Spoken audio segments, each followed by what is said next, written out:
Here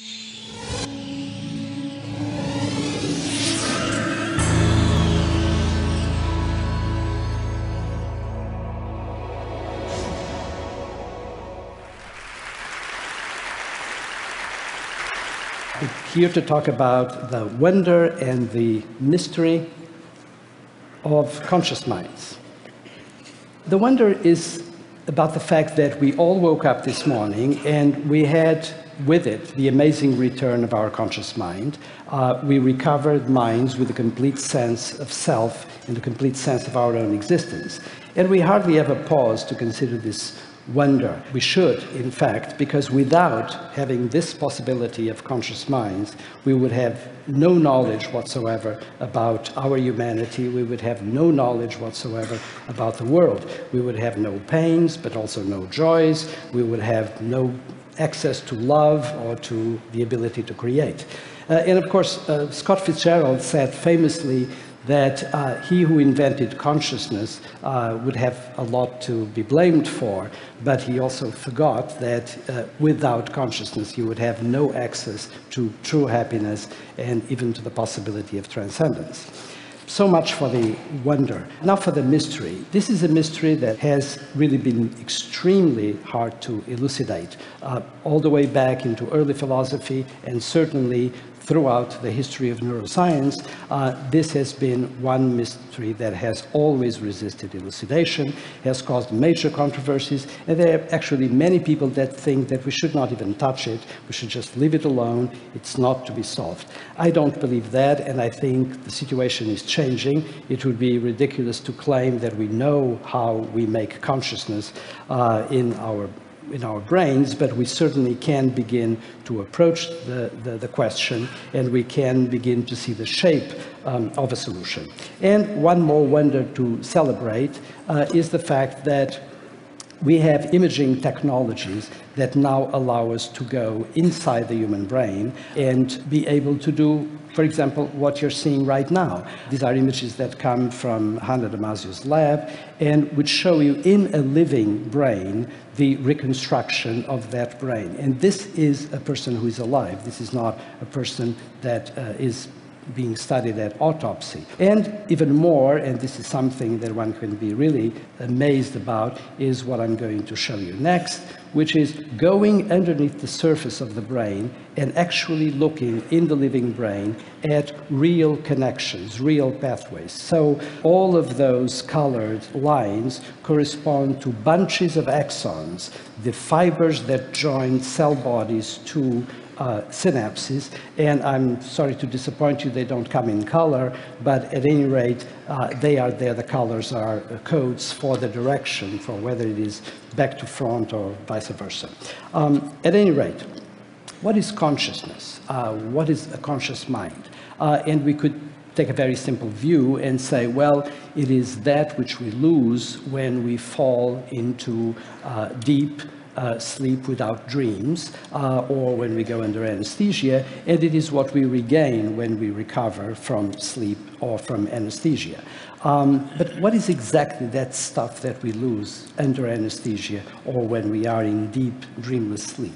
Well, first of all, it is a mind, which is a flow of mental images. And of course, consider images that can be sensory patterns, visual, such as you're having right now in relation to the stage and me, or auditory images, as you're having now in relation to my words. That flow of mental images is mind. But there is something else that we're all experiencing in this room. We are not passive exhibitors of visual or auditory or tactile images. We have selves. We have a me that is automatically present in our minds right now. We own our minds, and we have a sense that it's every one of us that is experiencing this, not the person who is sitting next to you. So in order to have a conscious mind, you have a self within the conscious mind. So a conscious mind is a mind with a self in it. The self introduces a subjective perspective in the mind, and we are only fully conscious when self comes to mind. So what we need to know to even address this mystery is, number one, how minds are put together in the brain, and number two, how selves are constructed. Now, the first problem is relatively easy. It's not easy at all, but it is something that has been approached gradually in neuroscience. And it's quite clear that in order to make minds, we need to construct neural maps. So imagine a grid like the one I'm showing you right now, and now imagine within that grid, that two-dimensional sheath, imagine neurons. And picture, if you will, a billboard, a digital billboard, where you have elements that can be either lit or not. And depending on how you create the pattern of lighting or not lighting the digital elements, or for that matter, the neurons in the sheath, you're going to be able to construct a map. This is, of course, a visual map that I'm showing you, but this applies to any kind of map, auditory, for example, in relation to sound frequencies, or to the maps that we construct with our skin in relation to an object that we palpate. Now, to bring home the point of how close it is, the relationship between the grid of neurons and the topographical arrangement of the activity of the neurons and our mental experience, I'm going to tell you a personal story. So if I cover my left eye, I'm talking about me personally, not all of you. If I cover my left eye, I look at the grid pretty much like the one I'm showing you. Everything is nice and fine and perpendicular. But some time ago, I discovered that if I cover my left eye, instead, what I get is this. I look at the grid and I see a warping at the edge of my central left field. Very odd, I've analyzed this for a while, but some time ago, through the help of an ophthalmologist colleague of mine, Carmen Puliafito, who developed a laser scanner of the retina, I found out the following. If I scan my retina through the horizontal plane that you see there in the little corner, what I get is the following. On the right side, my retina is perfectly symmetrical. You see the going down towards the fovea, where the optic nerve begins, but on my left retina, there is a bump, which is marked there by the red arrow, and it corresponds to a little cyst that is located below.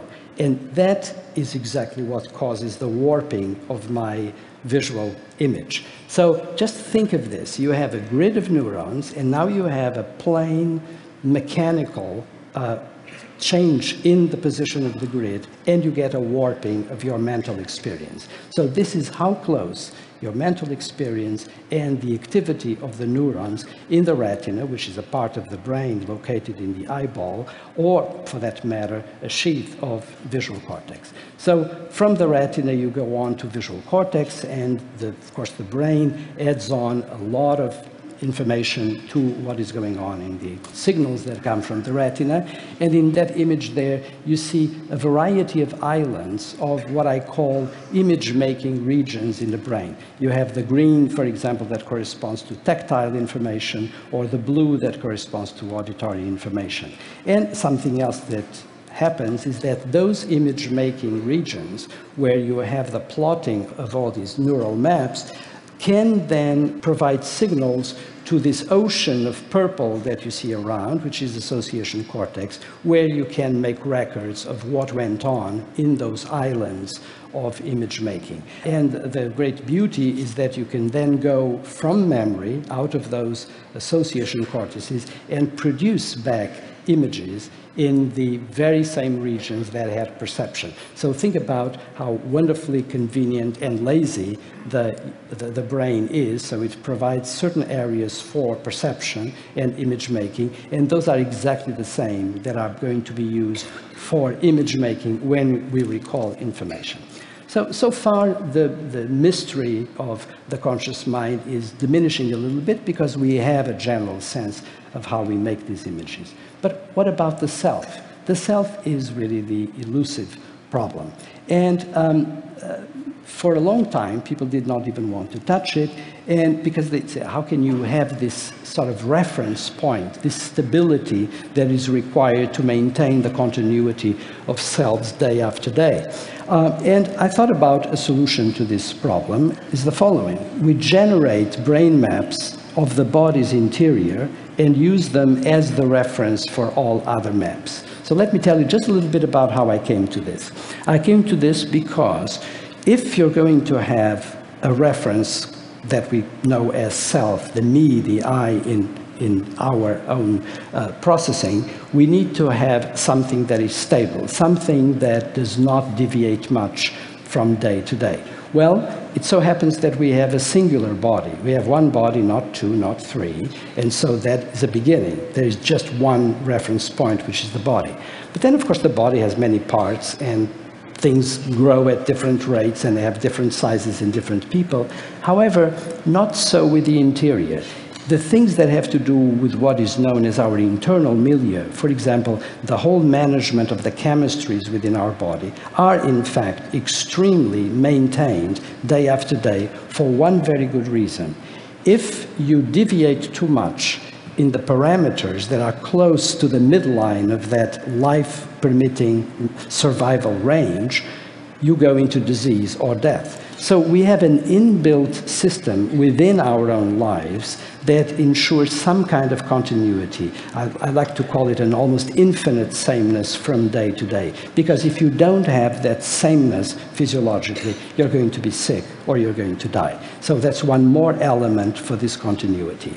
And the final thing is that there is a very tight coupling between the regulation of our body within the brain and the body itself, unlike any other coupling. So, for example, I'm making images of you, but there's no physiological bond between the images I have of you as an audience and my brain. However, there is a close, permanently maintained bond between the body regulating parts of my brain and my own body. So here's how it looks.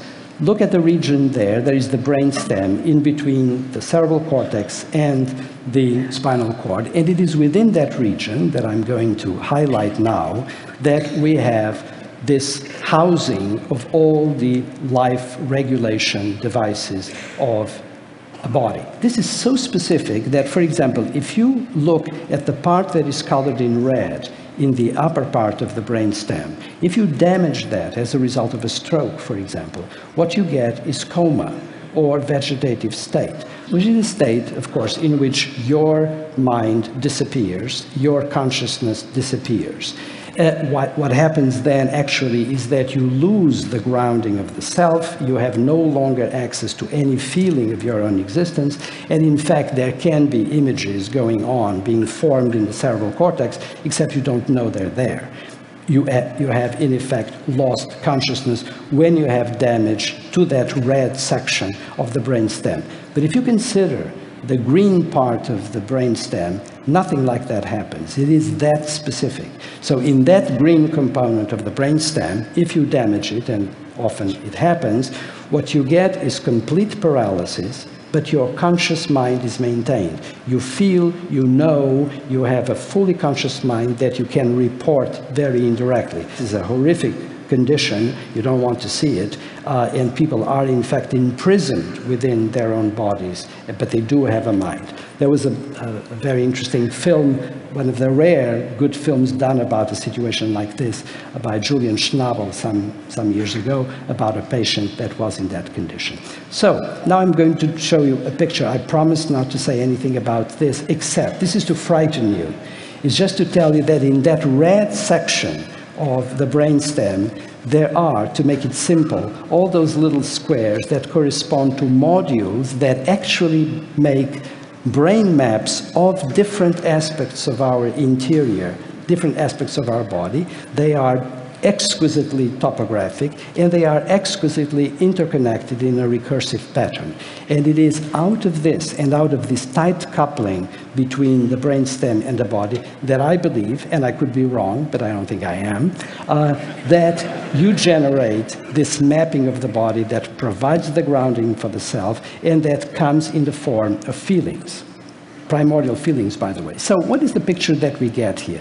Look at cerebral cortex, look at brainstem, look at body, and you get a picture of the interconnectivity in which you have the brainstem providing the grounding for the self in a very tight interconnection with the body, and you have the cerebral cortex providing the great spectacle of our minds with the profusion of images that are in fact the contents of our minds and that we normally pay most attention to, as we should, because that's really the film that is rolling in our minds.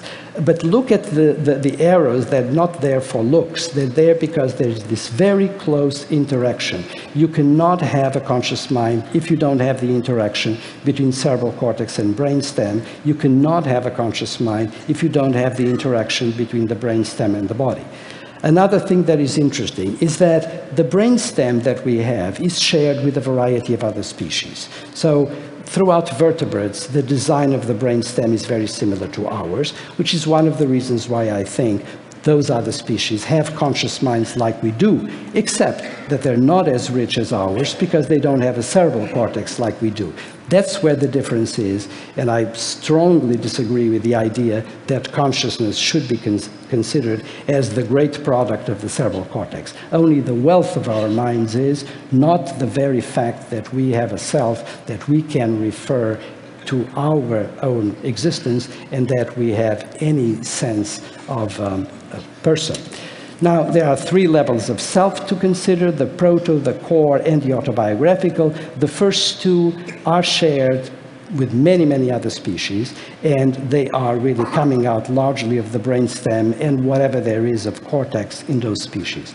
It's the autobiographical self, which some species have. I think cetaceans and primates have also an autobiographical self to a certain degree, and everybody's dogs at home have an autobiographical self to a certain degree. But the novelty is here. The autobiographical self is built on the basis of past memories and memories about the plans that we have made. It's the lived past and the anticipated future. And the autobiographical self has prompted extended memory, reasoning, imagination, creativity, and language, and out of that came the instruments of culture: religions, justice, trade, the arts, science, technology. And it is within that culture that we really can get, and this is the novelty, something that is not entirely set by our biology. It is developed in the cultures, it developed in collectives of human beings. And this is, of course, the culture where we have developed something that I like to call sociocultural regulation. And finally, you could rightly ask, why care about this? Why care if it is the brainstem or the cerebral cortex and how this is made? Three reasons. First, curiosity. Primates are extremely curious, and humans most of all. And if we are interested, for example, in the fact that anti-gravity is pulling galaxies away from the Earth, why should we not be interested in what is going on inside of human beings? Second, understanding society and culture. We should look at how society and culture in this sociocultural regulation are a work in progress. And finally, medicine. Let's not forget that some of the worst diseases of humankind are diseases such as depression, Alzheimer's disease, drug addiction. Think of strokes that can devastate your mind or render you unconscious. You have no prayer of understanding how of treating those diseases effectively and in a non-serendipitous way if you do not know how this works. So that's a very good reason, beyond curiosity, to justify what we're doing and to justify having some interest in what is going on in our brains. Thank you for your attention.